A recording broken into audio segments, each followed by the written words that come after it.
Baiklah, untuk acara yang kedua yaitu pembacaan Doa Wahyu Ilahi yang dalam hal ini akan disampaikan oleh Al-Ustadz Buya Sabri dari Tanah Bumbu. Waktu dan tempat dan hadirnya.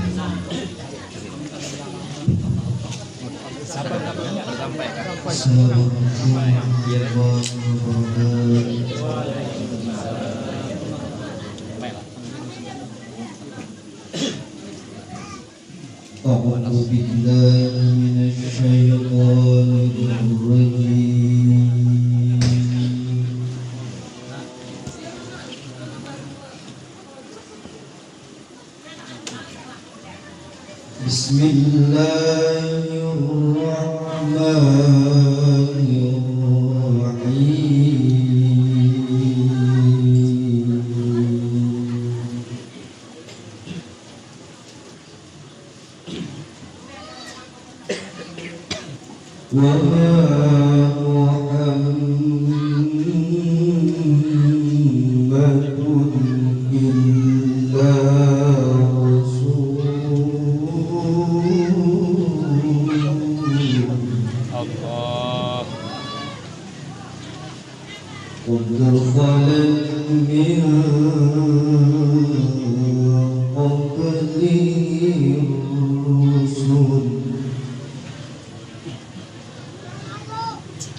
وكأين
من نبي قاتل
Terima kasih kepada Ustaz Yasuri.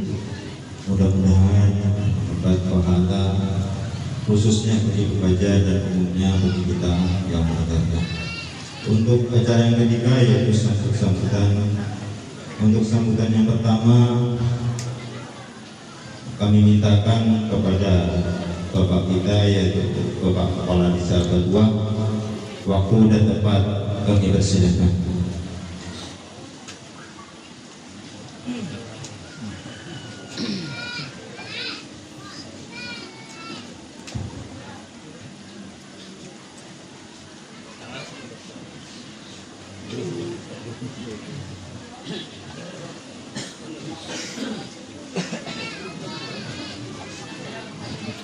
Assalamualaikum warahmatullahi wabarakatuh. Yang pertama-tama yang ulun hormati Bapak Habib Buat Habib beserta Bapak Ustadz dan beserta rombongan yang sudah berhadir di undangan acara kami,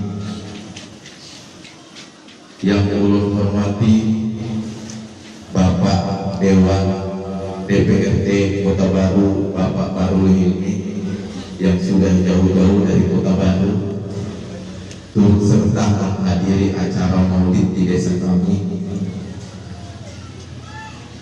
yang ulun hormati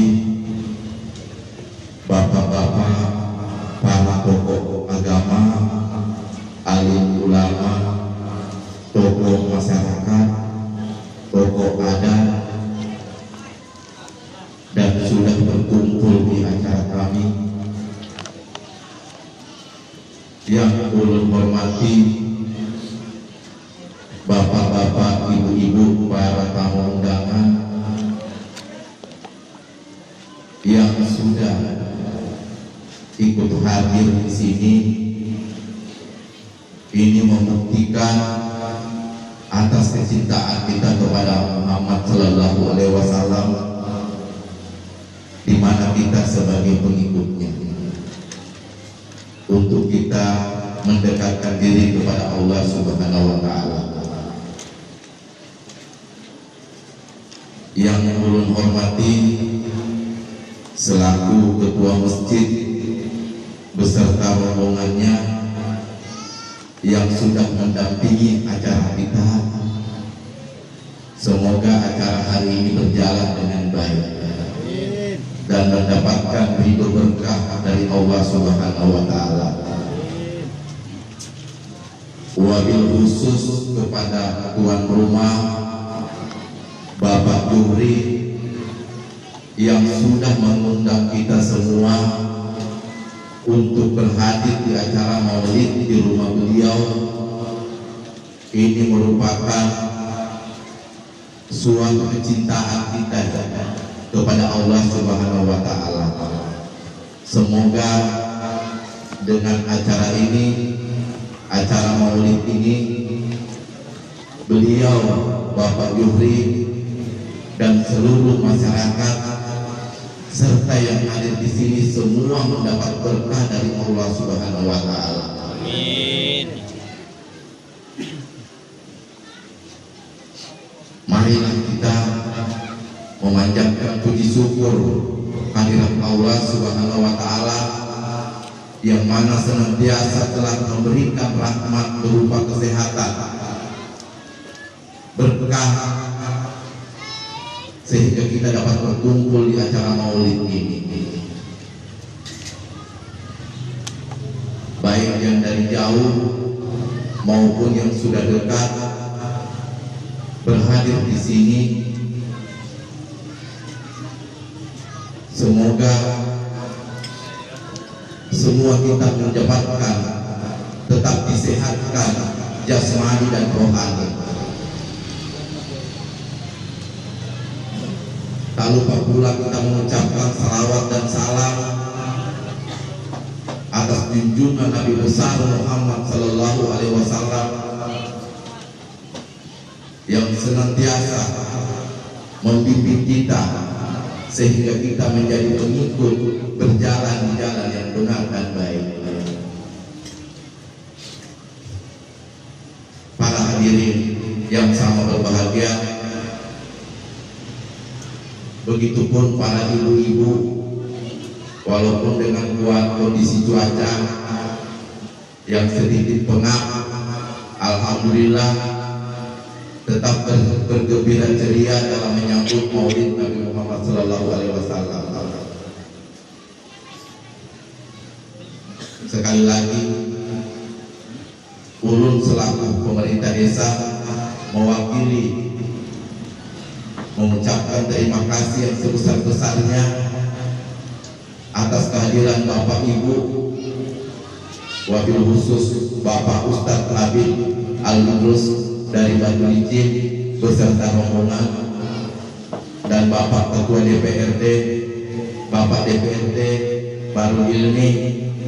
Mudah-mudahan beliau tetap menjabat yang sudah mendukung pembangunan desa. Mudah-mudahan beliau diundang lagi untuk menjabat kedua kalinya. Para hadirin yang sama berbahagia,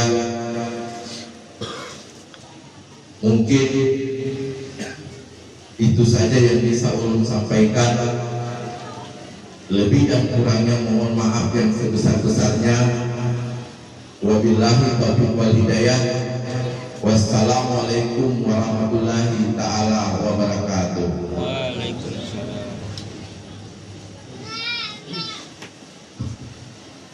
Terima kasih. Kami ucapkan sambutan dari Bapak Kepala Desa kedua. Untuk sambutan yang kedua yaitu sambutan dari tuan rumah, yaitu Bapak Juhri. Waktu dan tempat kami persilahkan.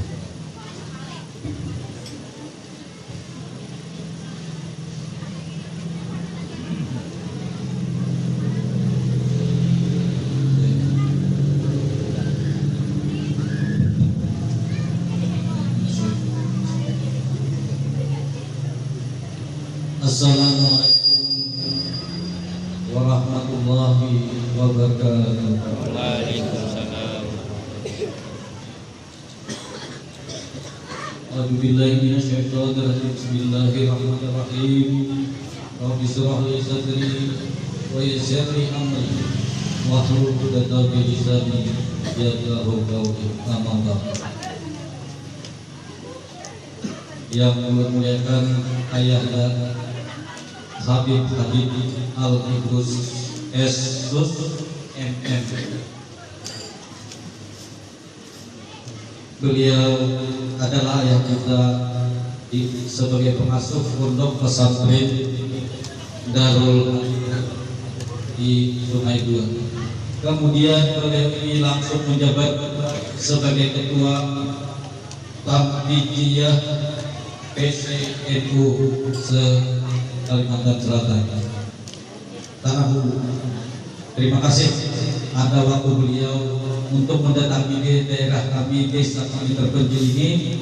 Sudi kiranya mudah-mudahan beliau diberikan berkah dari Allah Subhanahu wa Ta'ala. Mudah-mudahan panjang umur, banyak rezeki, dan tetap dia membina pesantren kita dengan seutuh-utuhnya. Juga tak lupa juga ayah kita Habib Abu Bakar Al-Qasim yang datang dari Banian. Inilah ayah kita yang sangat kita bangga-banggakan, tokoh kita di Banian. Terima kasih dari ayahanda. Juga dari anggota dewan, alhamdulillah dapat meluangkan waktu ke tempat kami ini. Terima kasih juga. Yang terhormat Bapak guru agama, tokoh-tokoh masyarakat, juga yang saya hormati Bapak Kepala Desa beserta jajarannya atau anggotanya, juga anggota BPD bersama jajaran yang saya hormati, bapak-bapak, ibu-ibu, saudara-saudari sekalian yang saya hormati. Juga tak lupa saya ucapkan banyak-banyak terima kasih kepada sekalian para undangan yang dari Pitikel,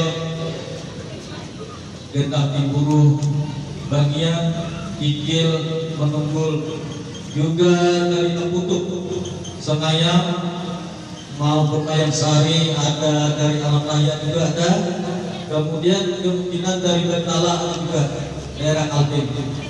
Nah, mudah-mudahan kita berkumpul di dalam memperingati hari Maulid Nabi besar Muhammad SAW ini bukan kita memikirkan makan dan minum, tapi berkah kita suatu cintanya kepada Nabi Muhammad SAW. Mudah-mudahan kita di akhir nanti bersama beliau di surga nanti. Amin ya rabbal alamin. Juga kami atas tuan rumah mengucapkan jika ada kata-kata atau perbuatan anggota saya dalam pelaksanaan maupun pelayanan yang kurang pas di dalam hati bapak-bapak, ibu-ibu, saudara-saudari sekalian, mohon maaf yang sebesar-besarnya. Kami sebagai manusia tidak lepas daripada hilaf dan salah itu, karena kita sebagai manusia. Nah, juga ibu-ibu yang kini bersusah payah warga desa Betuah membantu demi pelaksanaan Maulid Nabi besar Muhammad SAW pada hari ini, saya ucapkan banyak-banyak terima kasih atas kinerja beliau, bapak-bapak, ibu-ibu, kemudian dari membantu dalam pelaksanaan segi apapun. Saya mengucapkan banyak-banyak terima kasih. Jika andaikan kami ada kekurangan apapun, mohon maaf yang sebesar-besarnya. Mudah-mudahan kita dalam perkumpulan Maulid ini diberkahi oleh Allah Subhanahu wa taala semua. Amin ya rabbal alamin. Dengan demikian, jika ada kata saya ada kesalahan, itu adalah dari saya. Jika ada kebenaran, itulah dari Allah Subhanahu wa taala. Amin ya rabbal alamin. Dengan demikian, saya ucapkan mohon ampun dan maaf reda yang sebesar-besarnya. Saya akhiri wabillahi taufiq wal hidayah. Assalamualaikum warahmatullahi wabarakatuh.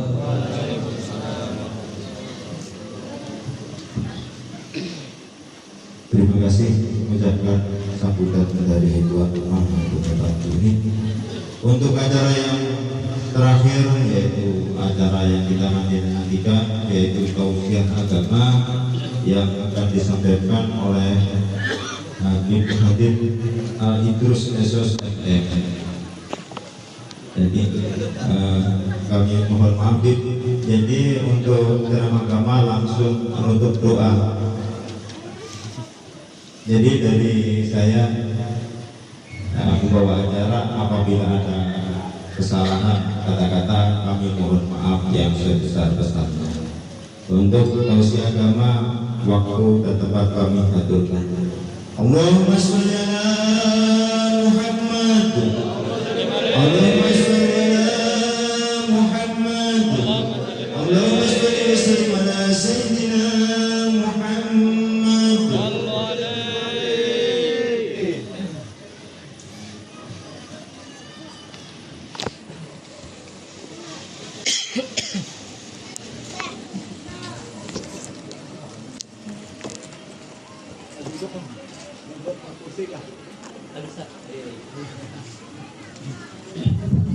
lebih suka berdiri karena istri saya di rumah senang kalau saya berdiri. Izin Pak. Biasanya saya kalau memberikan tausiah itu sama lamanya dengan jarak yang ditempuh. Tadi saya turun dari rumah sekitar jam 5 sampai jam 9, berarti 4 jam. Dengan demikian ceramah ini akan berakhir 4 jam setelah dari sekarang. Alhamdulillah. Dan seperti biasa, saya turun dari rumah melangkahkan dengan kaki kanan, panjatkan doa kepada Allah, terutama bagi yang semangat menjawab salam saya. Semuanya yang punya utang dimudahkan untuk lunas utang-utangnya. Banyak utang dari sini. Khususan bagi ibu-ibu, ulun sudah berdoa juga. Kalau kalian nggak ikhlas, nggak semangat menjawab salam saya berdoa kepada Allah, mudah-mudahan sepulang dari acara ini suami dia kawin lagi.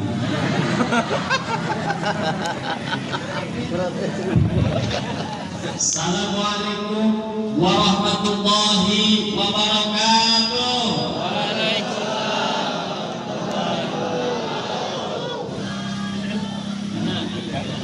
Itu ciri-ciri yang ketakutan suaminya kawin lagi.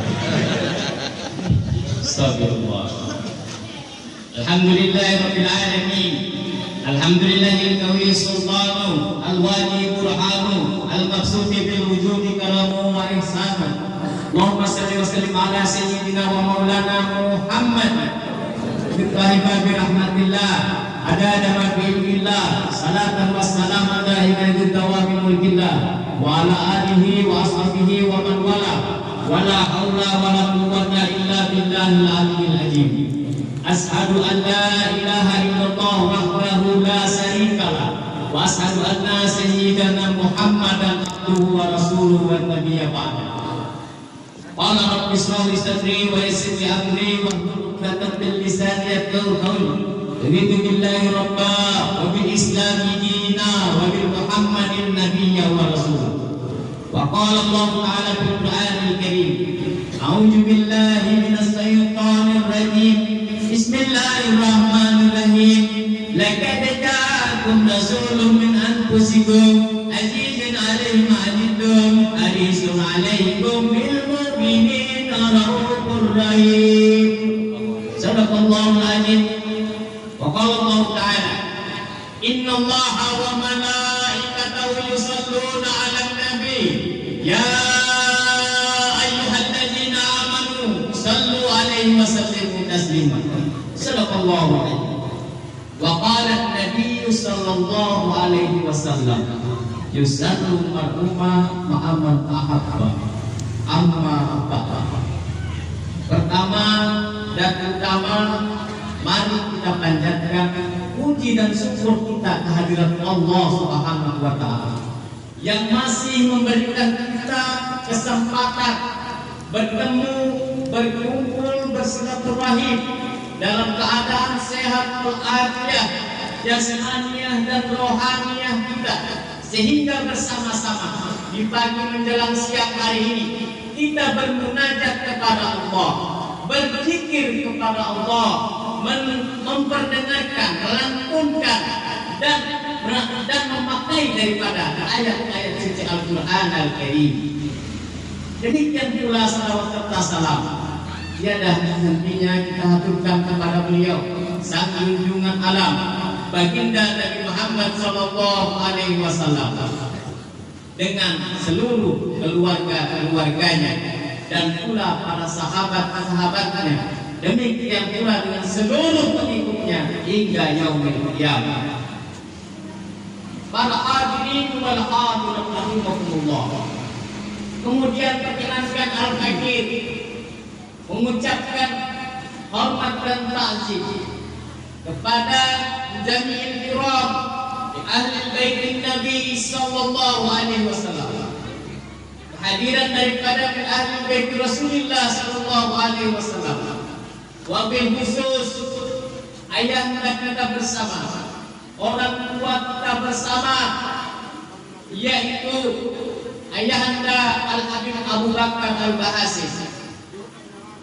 Kemudian yang kita hormati, kita muliakan bersama tokoh-tokoh masyarakat, pemangku kepentingan masyarakat yang ada di Desa Batuah, Kecamatan Lamongan Utara, Kabupaten Tanah Bumbu, negara Indonesia, bagian Asia Tenggara.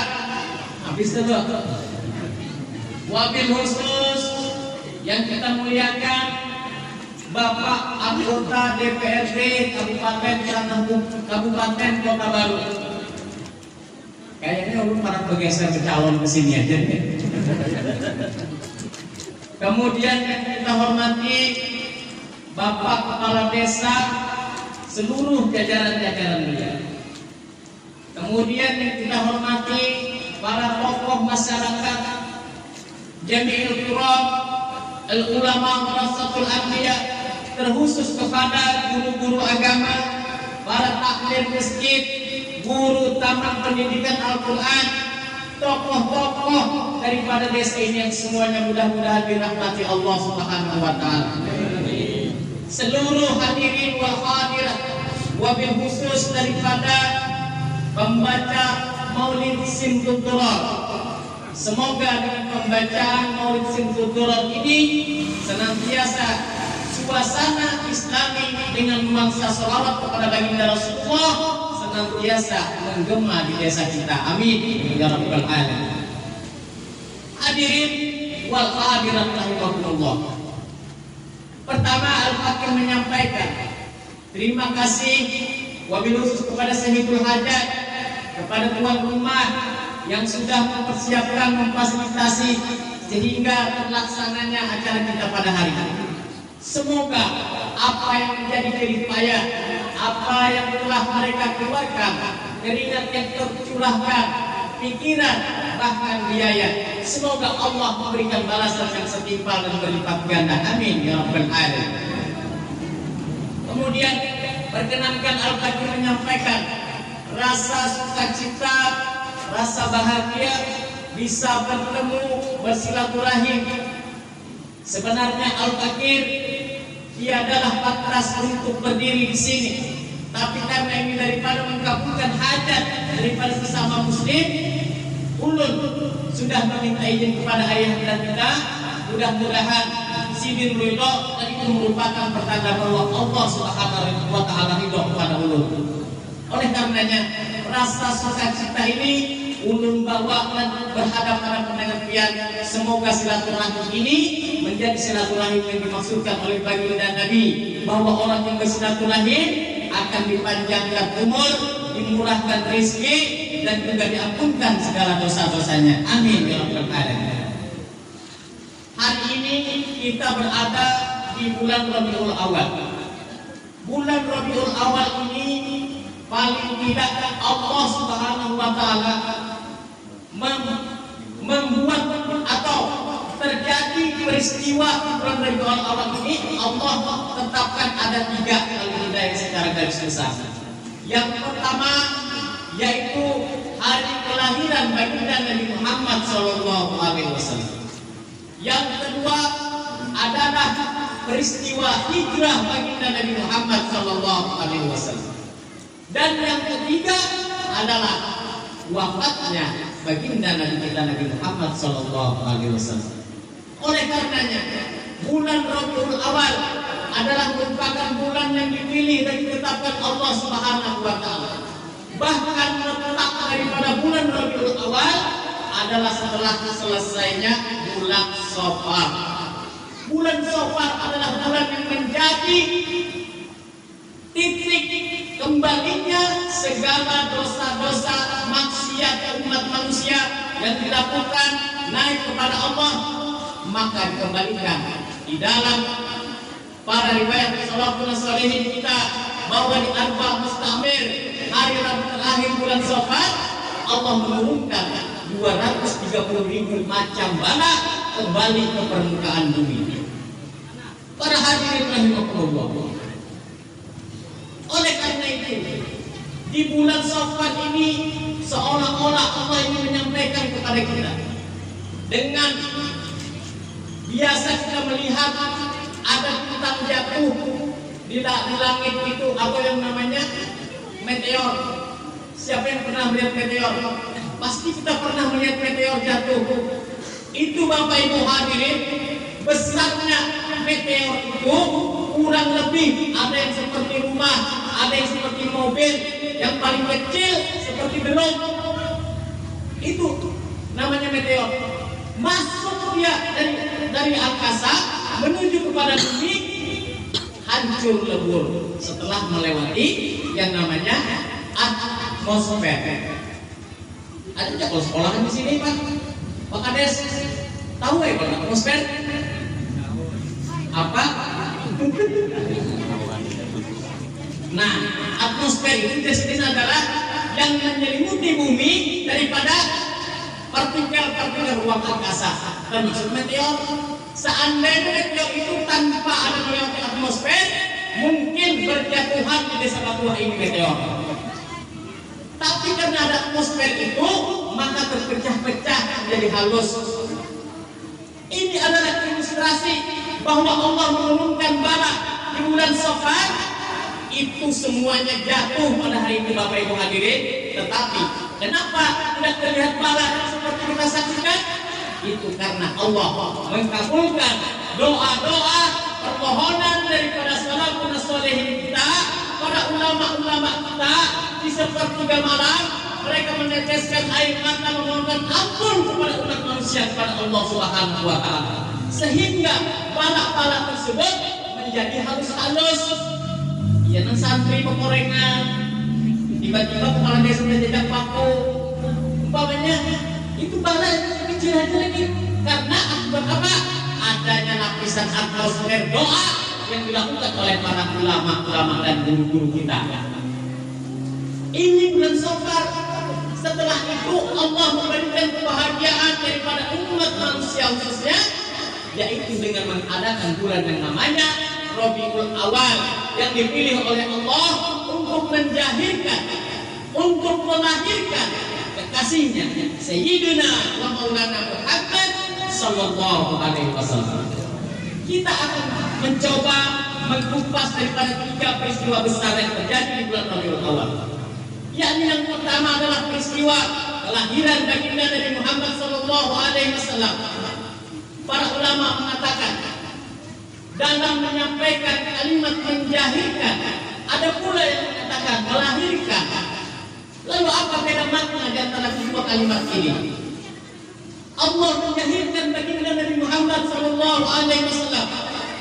Seperti kita ketahui, di dalam banyak rawi-rawi daripada Maulidul Rasul dikatakan bahwa Allah tidak menciptakan alam semesta ini kecuali karena engkau wahai Muhammad. Allah menciptakan Nur Muhammad terlebih dahulu, baru Allah menciptakan yang lainnya.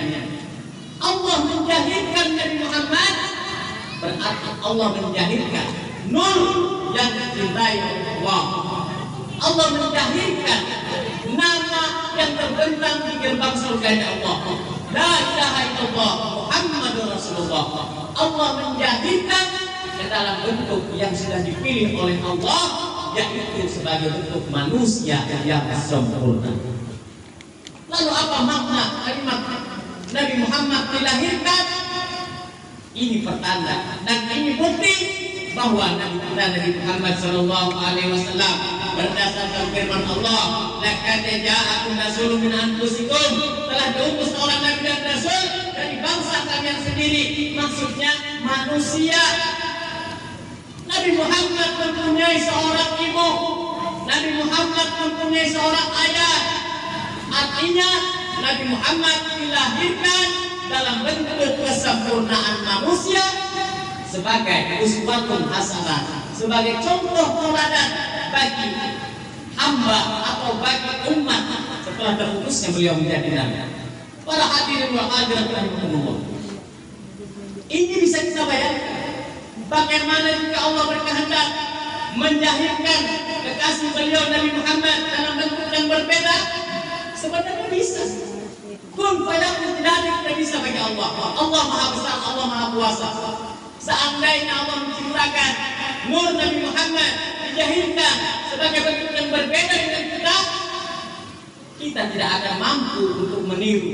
Kita tidak akan mampu menjadikan pedoman akan diri kepribadian baginda Nabi kita sallallahu alaihi wasallam.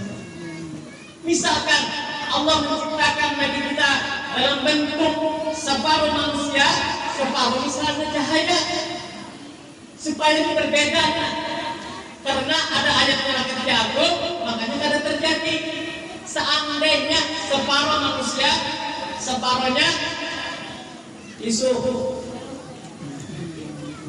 separuh manusia, separuhnya cahaya, kita mungkin takjub kan, kita mungkin beriman kepada Nabi Muhammad, tapi bukan karena kita takut atau kita mencari ridha Allah, tapi karena kita ini takjub.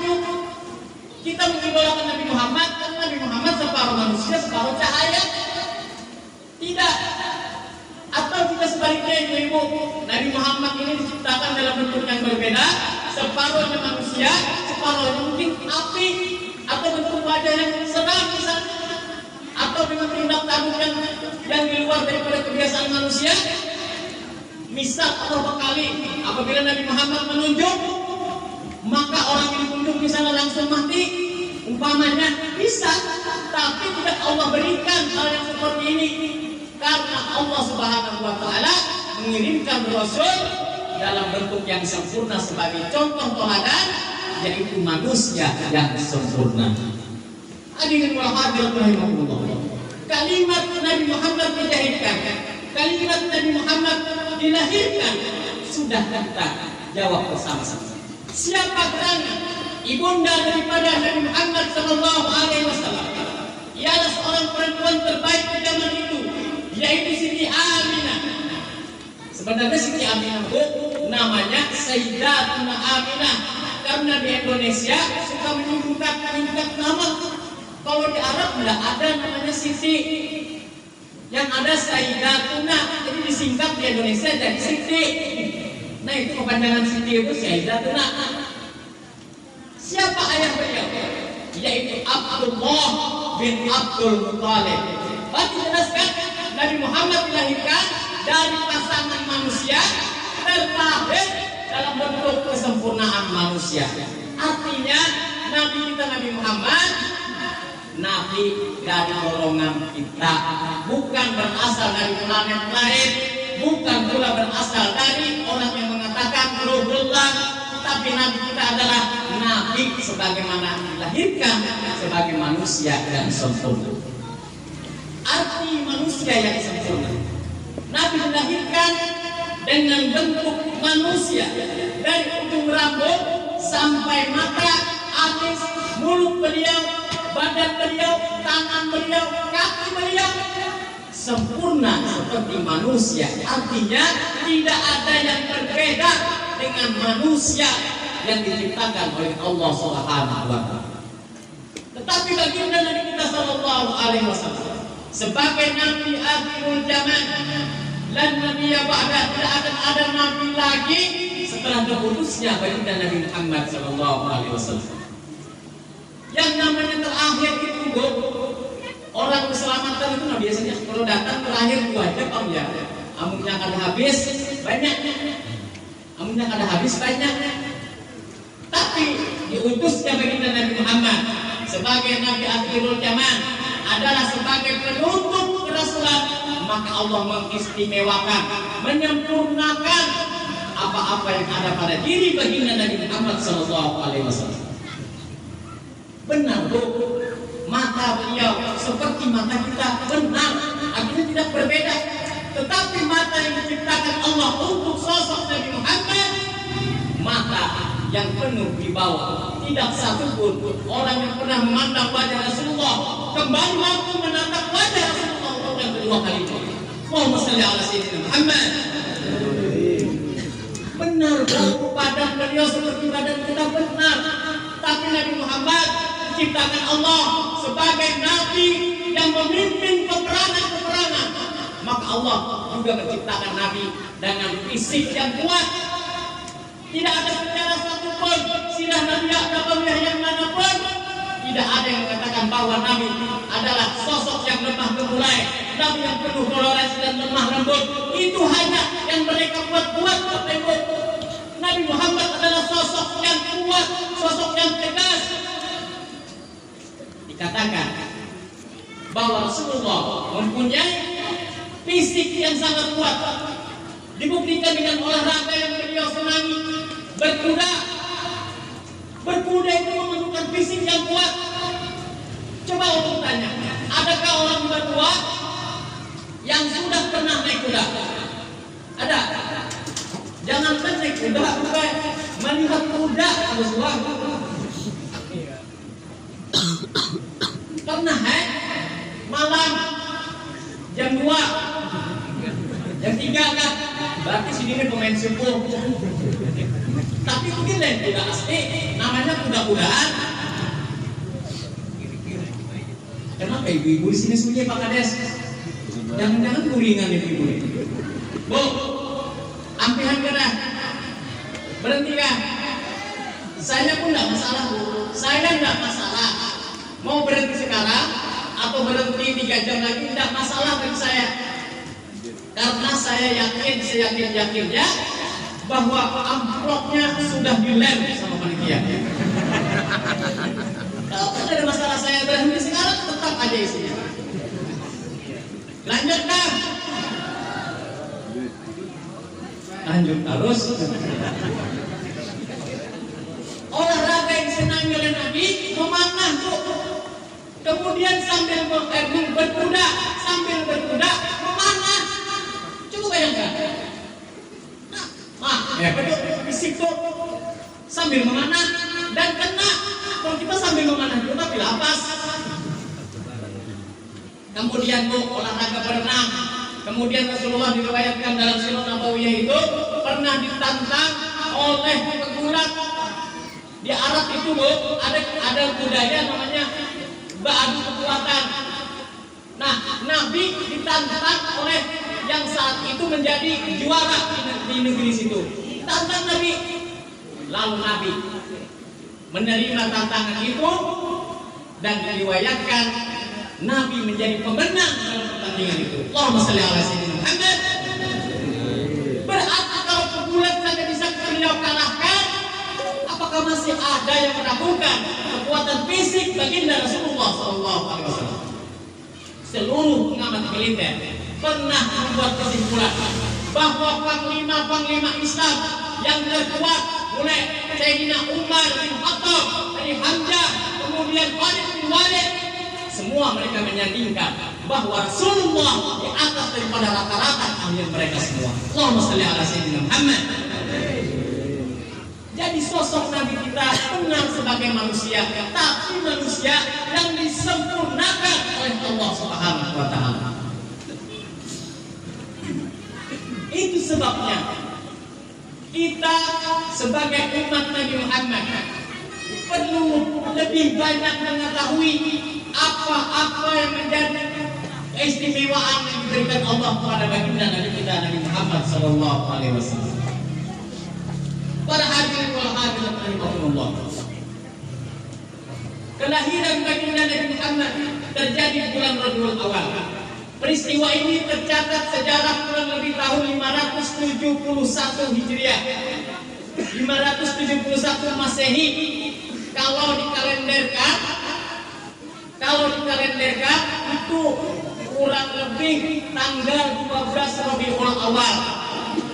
Tapi ada juga ulama yang mengatakan bahwa tahun itu hari Senin yang dimaksud itu adalah tanggal 9 Rabiul Awal. Kita menyikapi hal ini bukan pada 12 Rabiul Awalnya, bukan kepada 9 Rabiul Awalnya, tetapi lebih kepada titik berat substansi daripada memaknai hari kelahiran baginda Nabi Muhammad sallallahu alaihi wasallam. Di dalam riwayat bahwa baginda Nabi kita sallallahu alaihi wasallam lahir dari rahim ibunda beliau Siti Aminah, yaitu ditemani daripada 4 orang wanita yang mulia. 4 orang yang mendampingi proses kelahiran daripada baginda Nabi kita. Yang pertama Suhaibah, yaitu budaknya daripada Abu Lahab. Kemudian yang kedua ada Ummu Aiman, yaitu peninggalan daripada ayah baginda Nabi kita. Kemudian satu orang lagi bernama Sifah. Sifah ini adalah ibu daripada Abu Bakar bin Auf.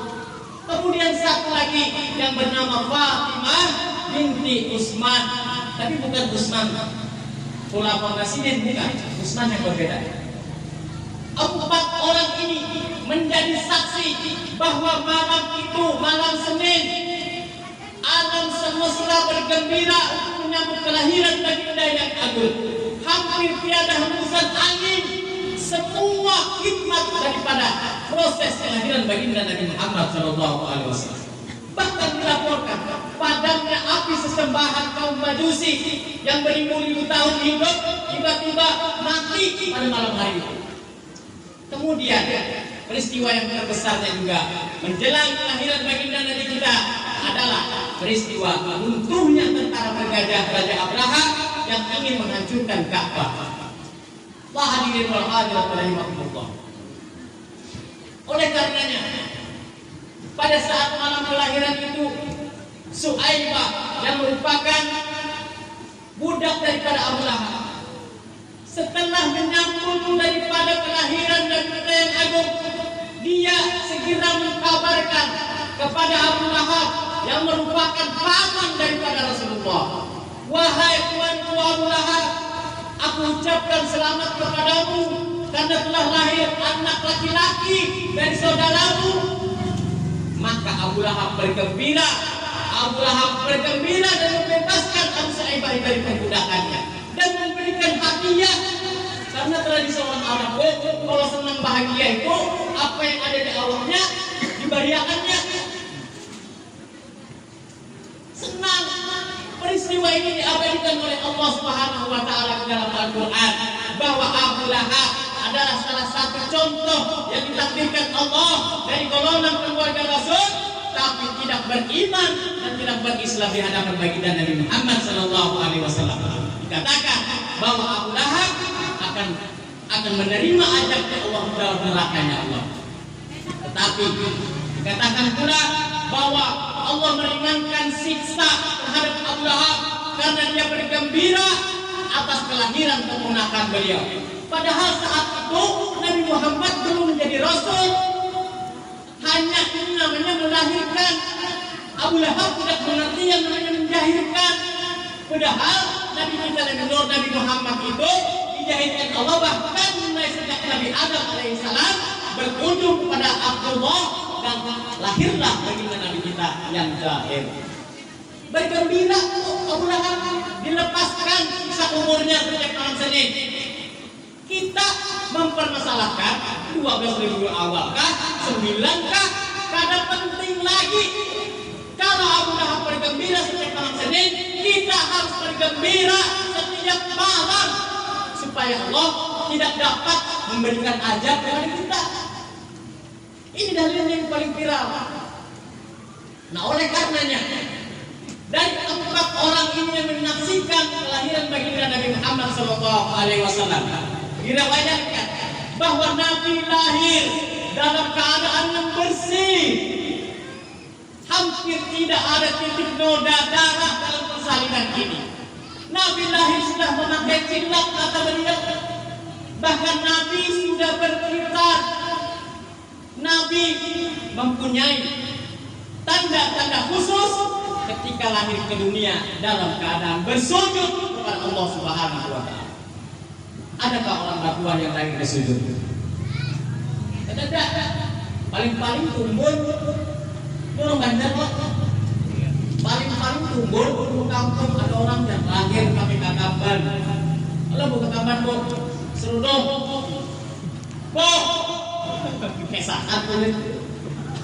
Ada orang lahir di sana nggak pakai serudung anaknya, percaya dia. Dok. Halo. Jadi kan Excel kan? Senunuh ada. Apalah bahasa Indonesia tidak bisa. Bang, orang lahir gue Nabi Muhammad itu lahir dalam keadaan tersujud. Kalau kita tidak, senunuh ada yang kejadian anak orang ujung kampung sana lahir di seruduk. Heboh dah. Sekali disini dikit, mamanya adiknya tobat musyawarah. Udah lahir di seruduk. Astagfirullah.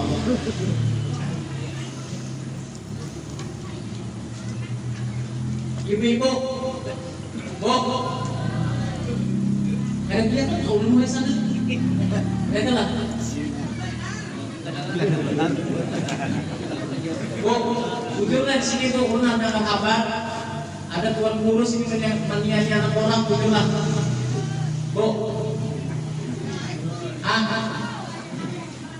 ada aja tuan guru di sini menyanyi anak orang, ujungnya. Masa anak si diri yang disolak? Pasti ya orang. Kembali kita kepada topik persoalan dan permasalahan kita. Pentingnya kita mengetahui kelahiran maupun kejahiran baginda Nabi Muhammad SAW. Ketika itu digembirakanlah paman beliau yang bernama Abu Lahab tadi, maka si Su'aibah ini tadi pun dibebaskan daripada perbudakan. Setelah waktu berjalan, Nabi Muhammad menunjukkan keistimewaan. Di antaranya Bapak Ibu, daripada usia beliau sekitar 4 tahun, beliau diasuh daripada Halimah Sa'diyah waktu itu menyaksikan bahwa Nabi dibenah oleh malaikat dada beliau, dibersihkan dada beliau. Ini adalah tanda-tanda tidak pernah ditemukan. Dan pula dalam perjalanan beliau, ketika umur beliau 25 tahun, 25 tahun ini Bu, beliau ikut berdagang. Nabi Muhammad ini dikenal dengan gelar Al-Amin karena beliau ini jujur. Beliau menjadi salah satu orang kepercayaannya Sayyidatuna Khadijah Kubra dalam perdagangannya. Nabi Muhammad ini Bu, kepala perdagangan Nabi Muhammad dan Siti Khadijah. Kalau Nabi Muhammad yang memimpin rombongan, maka keuntungan berlipat-lipat. Maka usia beliau 25 tahun diambil suami oleh Siti Khadijah Kubra. Di usia beliau bahkan sudah 40 tahun. Dan diriwayatkan beliau sudah dalam keadaan janda. Jadi siapa di sini yang tertuju menyambat berbini banyak itu sunnah Rasul? Siapa ada di sini sedikit-sedikit sunnah Rasul? Anda berbini sunnah Rasul? Maulah dia kawin lawan bukan gadis, kawin yang lebih tua dari dia. Kalau dia tidak mau, jangan jambat sunnah. Karena Nabi mau usia 15 tahun. Oleh karenanya Bapak Ibu, satu pertanyaannya, Bu, kuis Bu, ibu ini ketujuh kalau kuis. Tadi dikatakan bahwa Siti Khadijah dalam keadaan janda. Pertanyaannya, Bu, yang benar menjawab hadiahnya 500.000, yang membayar anggota dewan. Ada yang tahu siapa nama mantan suami Siti Khadijah? Ayo. Satu kali. Oke, lelaki. Amun maras kalau anggota dewan bisa dijawab. 2 kali.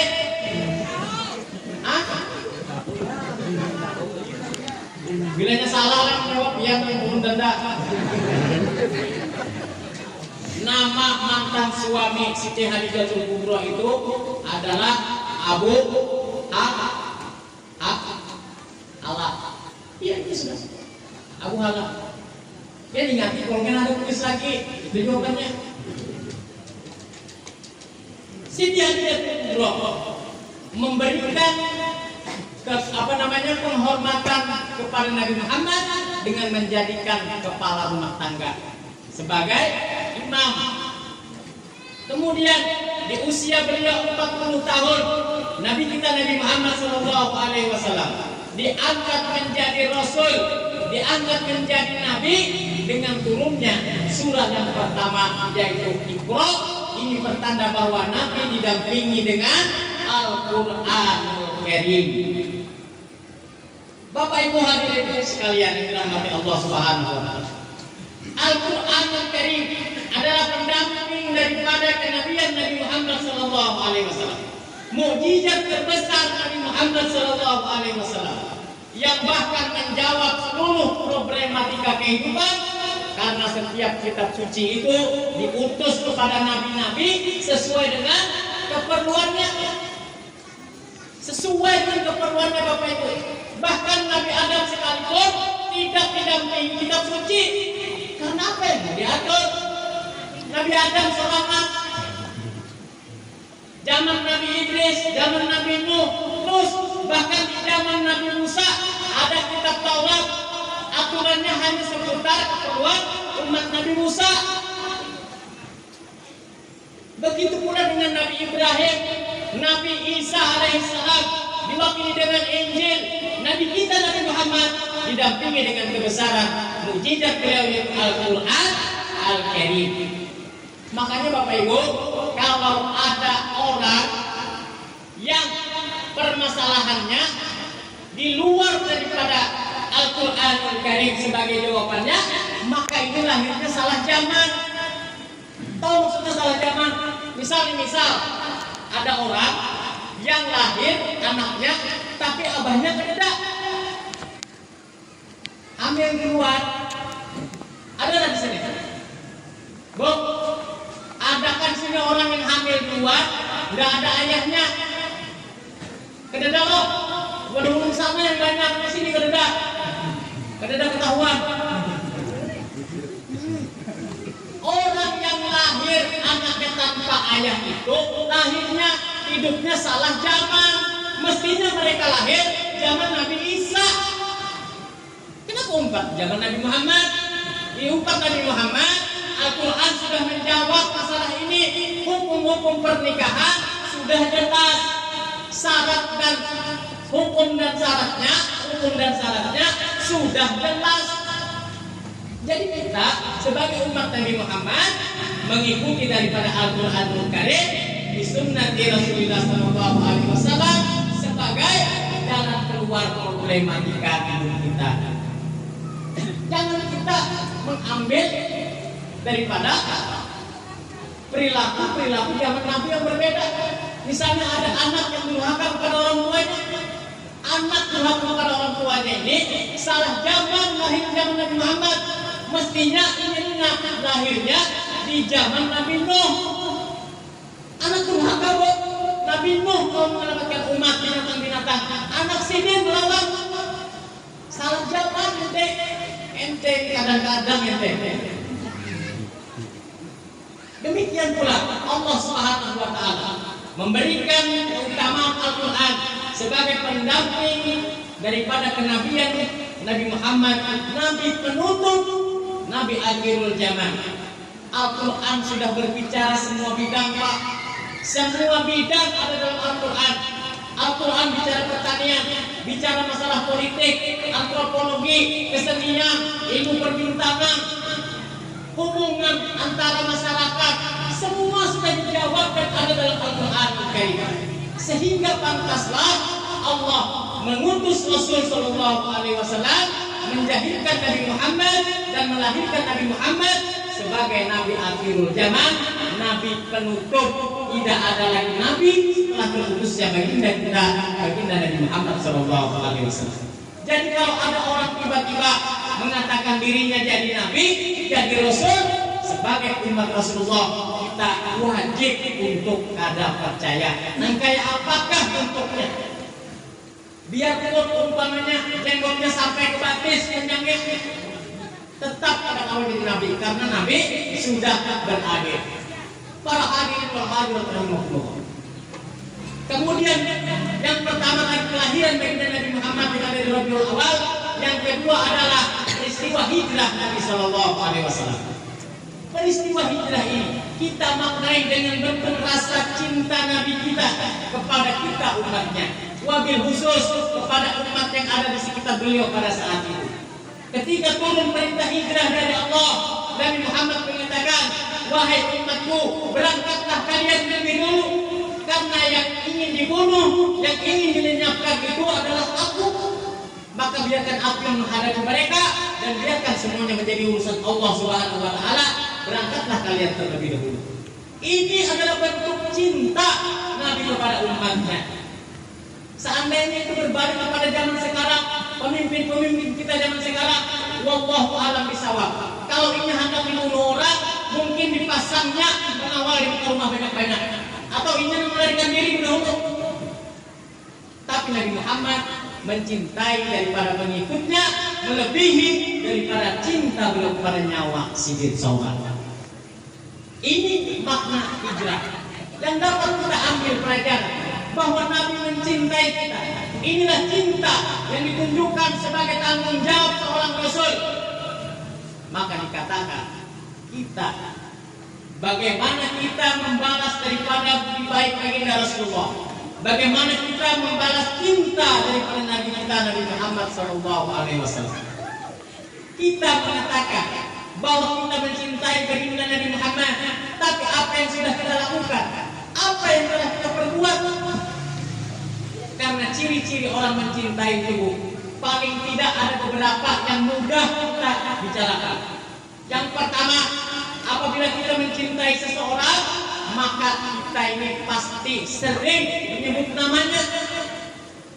Orang yang cinta dengan masalah mobil, masalah otomotif, tiap hari yang diomongkannya masalah mobil aja. Sudah kayak kami buat expander yang hanya lampunya kan pujuk-pujuk 5 meter lagi sampai berbunyinya. Cinta itu dalam otomotif itu dibicarakannya sudah teman-temannya. Maka Allah sudah memerintahkan kepada kita, innallaha wa malaikatahu yusholluna 'alan nabi ya ayyuhalladzina amanu shallu 'alaihi wa sallimu taslima. Berselawatlah kepada baginda Nabi Muhammad SAW. Dengan berselawat kepada baginda Nabi Muhammad merupakan bukti cinta kita kepada beliau karena sering menyebut nama beliau. Orang cinta lawan tanah, orang cinta lawan rumah, orang cinta lawan kepemilikan, kelakian, itu aja ini kisahnya hari-hari. Kemudian selain kita sering menyebut namanya, kita juga meniru perilakunya. Orang yang mencintai sesuatu itu meniru perilakunya. Pernah kalian tiba-tiba melihat anak muda rambutnya itu cepak dan kayak Ronaldo? Kenapa? Diumpatinya supaya ia mirip dengan yang dicintainya. Itu tanda cinta ke umum. Jadi kalau kita mengatakan cinta kepada baginda Nabi Muhammad, apakah sejauh ini kita sudah meniru akan kepribadian beliau? Bagaimana cara beliau dalam kehidupan sehari-hari beliau? Apakah kita sudah mulai mempelajari dan menerapkan dalam kehidupan kita? Sudahkah kita memakai baju yang dianjurkan oleh Nabi Muhammad?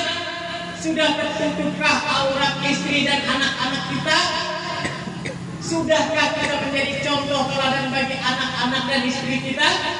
Ini adalah upaya bentuk cinta kita kepada Nabi Muhammad. Kita berusaha mengikuti perilakunya. Kemudian cinta yang lain, cinta ini bisa dibuktikan dengan menjaga warisan tuh. Dengan menjaga warisan itu bukti cinta kita juga. Misal kita ini punya seorang ayah, lalu ayah kita mewariskan sesuatu, baju misalnya. Lalu orang ada yang ingin membeli, lalu kita mengatakan, biar 100 juta aku akan menjual baju daripada ayahku ini, karena ini adalah warisan yang sangat aku cintai dari ayahku. Orang yang mencintai itu menjaga warisannya. Dalam konteks ini, apakah kita sudah menjaga warisan yang diberikan oleh Nabi kita Nabi Muhammad SAW? Pertanyaannya, warisan Nabi kita itu apa? Ulun tahu apa yang dijaganya apa? Warisan Nabi itu yang mana gerak? Ulun sampaikan paling tidak dasar-dasar dalam agama kita mengatakan ditinggalkan warisan kepada kita, yaitu Al-Quran bi sunnati. Al-Quran dan sunnah baginda Nabi Sallallahu Alaihi Wasallam adalah warisan terbesar yang wajib kita jaga dari Nabi Muhammad Sallallahu Alaihi Wasallam. Al-Quran Al-Karim selain tadi menjawab problematika kehidupan, juga menjadi penenang dalam kehidupan. Tidak ada orang yang bosan membaca Al-Quran. Orang baru membeli rumah membaca Al-Quran sangat bagus. Beli mobil baru baca Al-Quran bagus. Dapat rezeki nikah lagi baca Al-Quran, alhamdulillah. Maka ada yang protes ini berarti setuju. Berarti setuju lah, Bu. Orang dapat musibah mau bacakan Al-Quran jadi tenang. Ada yang meninggal bacakan Al-Quran tenang. Al-Quran Al-Karim disunnati adalah warisan daripada Rasulullah SAW yang harus kita jaga daripada warisan ini. Kemudian warisan yang lain adalah al-ulama warasatul anbiya. Para ulama adalah pewaris daripada nabi. Ini maknanya adalah ulama ini walaupun mereka tidak terutus menjadi nabi, tapi mereka mewarisi ajaran-ajaran baginda Nabi Muhammad Sallallahu Alaihi Wasallam. Bagaimana cara kita menjaga warisan yang satu? Pernah suatu ketika dalam ceramah agama beliau, Allah yarham Kiai Haji Muhammad Zain bin Abdul Ghani, atau yang kita kenal dengan nama beliau Guru Sekumpul, mengatakan bahwa min wajibatil qalbi, cinta kepada orang-orang soleh adalah merupakan kewajiban bagi setiap muslimin. Cintai para ulama, sayangi para ulama, hormati, muliakan, sejahterakan ulama. Pian siang malam bekerja, menafkahi diri dan anak dan istri. Ulama tiada waktunya untuk bekerja, beliau hanya untuk ibadah. Muliakan daripada ulama. Alhamdulillah, kalau di kampung kita ada ulama, ada orang-orang saleh, berarti Allah memberikan kita wasilah untuk kita menjaga warisan Nabi Muhammad SAW. Di kampung kita ada dibagi warisan Nabi, tapi tidak diurusi. Senunu datang kepada tuan guru, nih biasanya nih perilakunya nih ibu-ibu, biasanya kalau sudah suaminya ketahuan kawin, datang kepada tuan guru, guru tolong ulun guru supaya jangan taat tapi ulun supaya boleh. Ulun guru yang bahagia kalau punya guru menyirin maka mereka 20 ribuan duitnya. Ujarnya pulang, gawiakan guru supaya taat jam 3 subuh guru lah. Yasin guru 15 kali, wakil hati 17 kali. Aku jadi guru karena awal lagi bangun anak ini. Aku ada tahun lagi belajar lawas. Sudah kena musibah, baru datangin warisan. Sudah susah, baru datangin warisan. Sudah demikian, menambah lagi kesusahan kepada warisan itu. Kasihan guru, 6 jam berkisah, 6 jam. Mulai disukan sampai siang, 3 kali berganti kopi. Sekali boleh assalamualaikum ya licin tangannya, astagfirullahaladzim. Tapi guru cari nafkah untuk menafkahi anak bini sidik, amun pilihan kada mengerti. Ini ulun sampaikan dengan bahasa yang terbuka aja kita, supaya kita dapat hikmah dengan menjaga warisan ini. Mudah-mudahan Nabi Muhammad ridho lawan kita. Kalau Nabi Muhammad ridho lawan kita, Allah ridho lawan kita. Kalau Allah ridho lawan kita, maka kita dimasukkan dalam rahmat Allah, masuk ke dalam surganya Allah. Ini jadi cita-cita kita. Selain daripada ulama, maka ada warisan yang ditinggalkan oleh Nabi, yaitu dikatakan wal itrati, keturunanku kata Nabi, dikatakan laulaka ya Muhammad anakal abah. Aku kata Allah Ta'ala tidak meminta imbalan daripada dakwahmu wahai Muhammad, tapi sayangilah, hormatilah keluargamu. Ini adalah perintah Allah. Oleh karenanya warisan ini orang-orang soleh min ahlul bait Nabi Sallallahu Alaihi Wasallam menjadi titipan berharga kepada kita umat Nabi Muhammad untuk mendapatkan cinta beliau. Karena yang jadi masalah ini Bapak Ibu belum sampaikan, kita sudah mengetahui ada beberapa hal yang mengemukakan cinta kita kepada Nabi Muhammad. Kita berselawat kepada Nabi Muhammad, kemudian kita mengikuti perilaku dan sunnah-sunnah Nabi Muhammad, kemudian kita menjaga warisan Nabi Muhammad.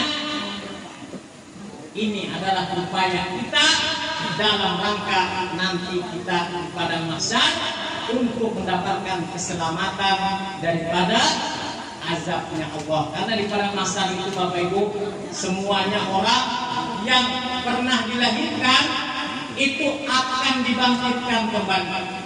Semua makhluk yang pernah dihidupkan, wabil khusus manusia, akan dibangkitkan untuk dihisab. Lalu kita berpikir di pada masa itu berarti jumlahnya sangat banyak sekali. Karena hari ini aja dari data yang ulun baca tadi, kurang lebih 7 miliar penduduk bumi saat ini. Kada tahu dihitung sudah belum yang desa Batuan ini. Yang jelas 7 miliar Bapak Dewan.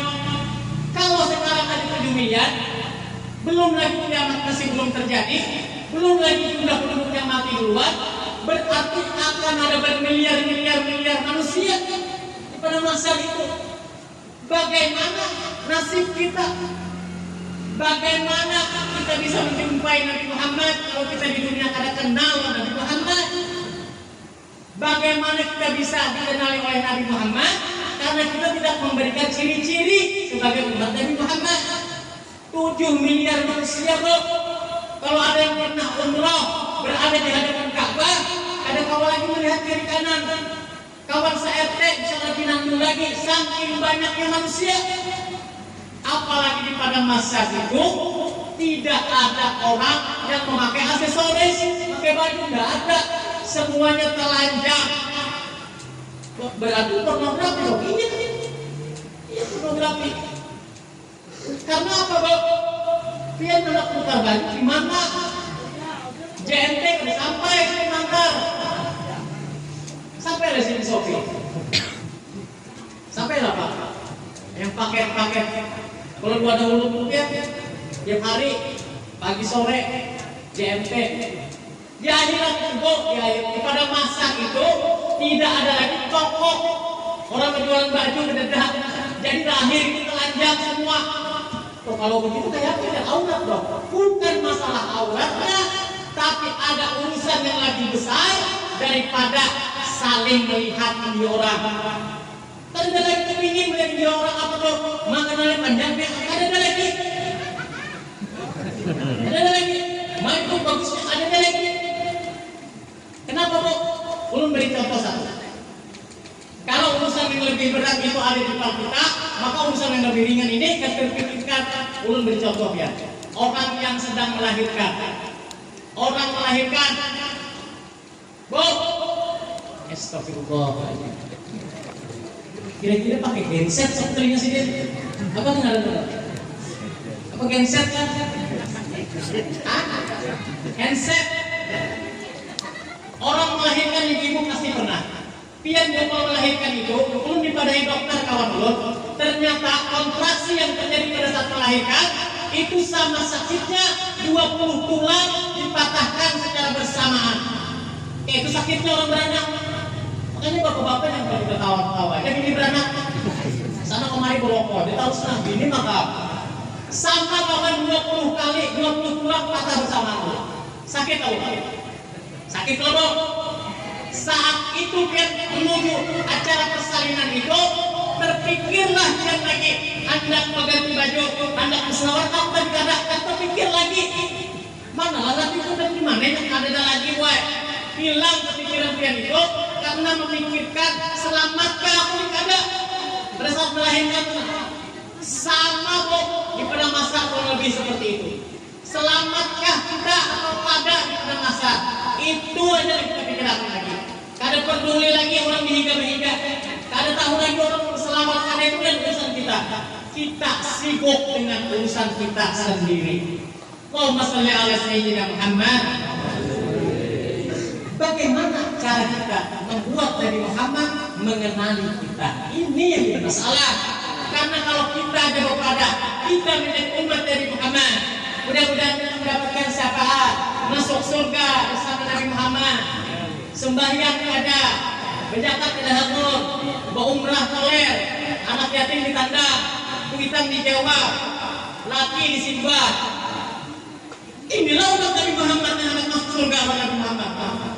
Ada kawan ada kawan usaha tidak akan mengkhianati hasil. Oh, itu lupa, itu acak lupa pilkada itu. Mohon izin Pak, ini mungkin mencalon wakil bupati di Kota Baru tahun depan. Izin, masalah pilihan pilkada itu kan urusan pian Pak. Tergantung karena kalau suku ada apa ke rumah ya Pak. Nah sampai mana tadi telepon politik ini dia sampai jadi umat. Wah, sampai jadi umat Nabi Muhammad diakui. oh supaya diakui sebagai umat Nabi Muhammad. Alhamdulillah, sudah masyaallah. Kita pilih lagi sini. Amin. Kita pilih sini Bapak. Di partai apa? Golkar. Golkar berapa? Golkar itu sepupu juga Pak tuanya. Tinggi. Tapi Jakarta. Ini memang karena itu yang maksudnya. Bagus naik hadir dan saling kita, insyaallah. Nomor kami mau tahu.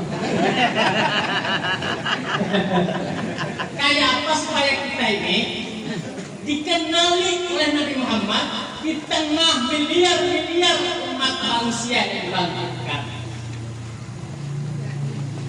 Ternyata peristiwa Isra wal Mi'raj, Nabi Muhammad diberikan anugerah terbesar, naik ke langit berjumpa dengan Allah di rap-rapnya Allah, di arasnya Allah. Ternyata permohonan inilah yang disampaikan oleh Nabi kita kepada Allah Subhanahu wa taala. Beliau gembira ketika melihat umat beliau dalam kesenangan. Mungkin diriwayatkan ada yang panen setiap hari, ditanam langsung dipanen dan seterusnya. Tapi ketika beliau Allah menampakkan sedikit daripada kekuasaan Allah dan menampakkan azab-azab di hadapan Nabi Muhammad, Nabi Muhammad menangis karena dikatakan oleh Jibril, ya Rasulullah, itu adalah golongan dari umat-umatmu. Beliau berpikir berarti banyak umatmu yang diazab oleh Allah.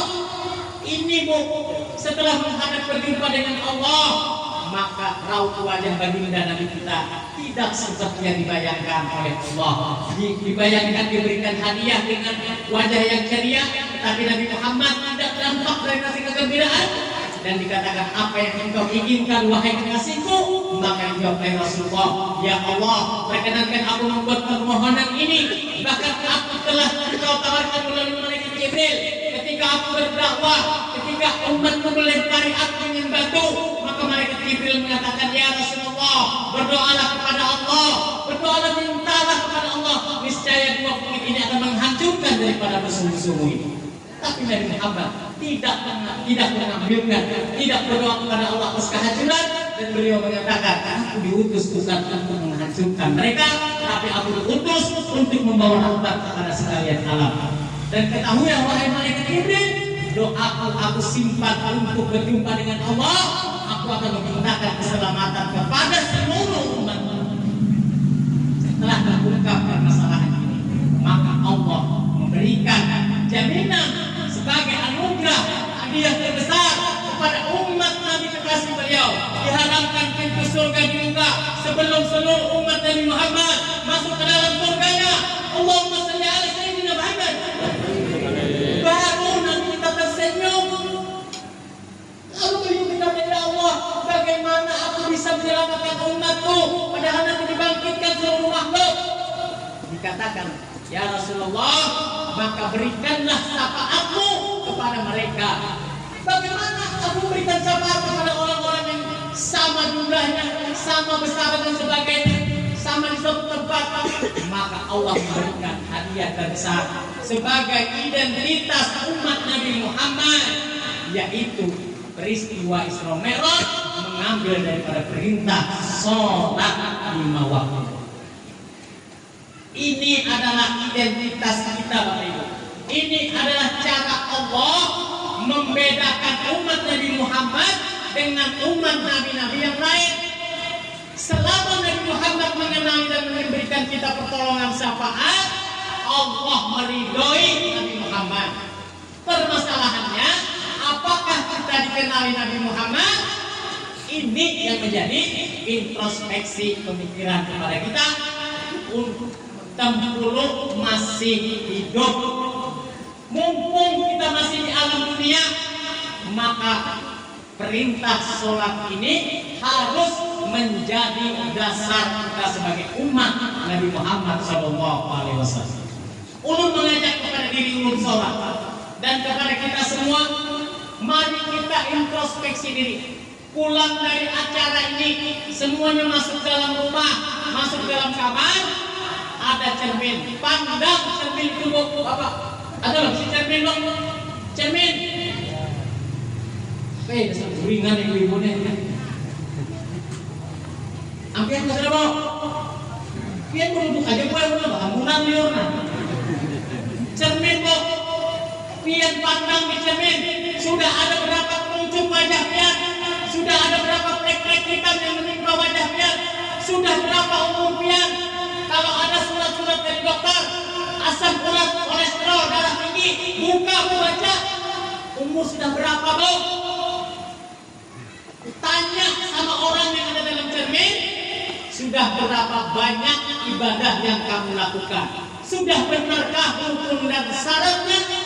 Sudah berapa banyak dosa-dosa yang kalian lakukan? Sudahkah kita ampun dan taubat kepada Allah?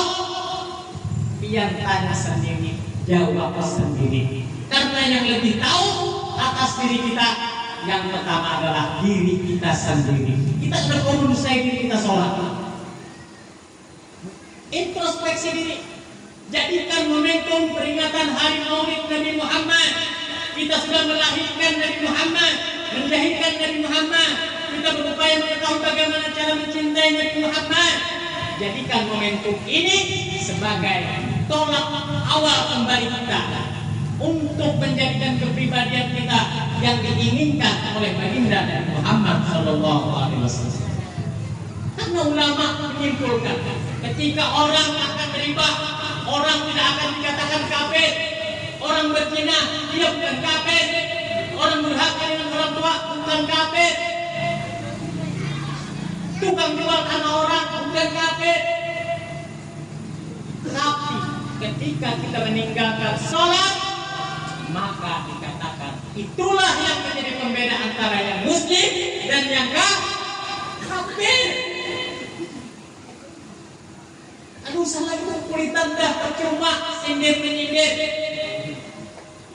Kita berharap mendapatkan pertolongan Nabi Muhammad di yaumil mahsyar kalau dalam hidup kita tidak mengamalkan apa yang menjadi warisan baginda kita, tidak mengamalkan yang sudah disalahkan Nabi kita, nang kaya apa sih din anak mengenali kita.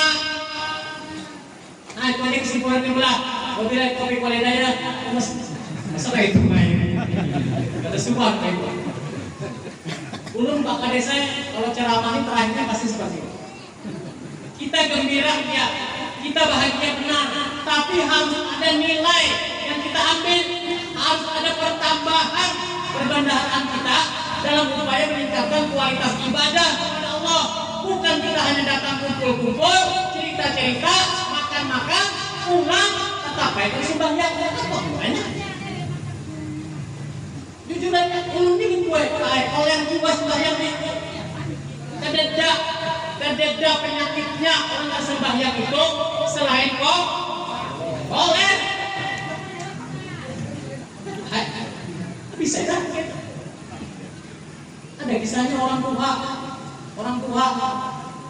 maaflah orang tua, dia Pak, sedih nih, nggak begini ujar orang di kampung kan rusak kayak dia begini itu bahaya, dia nanti subuh tahan lagi, ujar sini ada apa-apa, tidak orang itu kalau tanah itu cari, dia dapat. dapat biniannya kain tadi dikawinakan orang awet sekalinya subuh mandi mati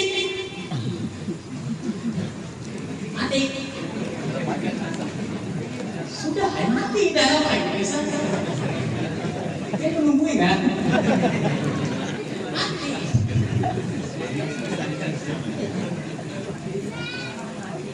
Kita berupaya Bapak ulun, kita berupaya berusaha karena umur kita ini panjang. Umur kita ini paling jauh beda-beda tipis dengan Nabi kita. Karena umat itu usianya tidak jauh beda dengan Nabi yang pada zamannya. Zaman Nabi Ibrahim coba. Zaman Nabi Ibrahim ada orang meninggal, mamanya nangis-nangis. Kata tetangganya sabar, anaknya meninggal. Usia berapa? 80 tahun, sedang lucu-lucunya 80 tahun. Usia 80 tahun zaman Nabi Ibrahim lucu-lucunya. Karena usia orang zaman itu 300 tahun sampai 400 tahun.